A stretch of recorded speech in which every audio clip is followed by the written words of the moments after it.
هذه الدنيا التي نعيشها هي دار ابتلاء، والمسلم فيها معرض بين لحظة وأخرى لبعض الشدائد والكروب والمصائب، وعلى المسلم عند وقوع الكرب أن يلجأ إلى الله سبحانه وتعالى.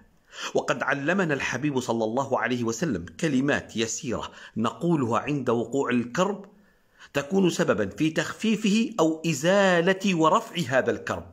ما هي هذه الكلمات؟ كان النبي صلى الله عليه وسلم عند الكرب يقول: لا إله إلا الله العظيم الحليم، لا إله إلا الله رب العرش العظيم، لا إله إلا الله رب السماوات ورب الأرض ورب العرش الكريم. فلنحافظ عليهن. بارك الله فيكم.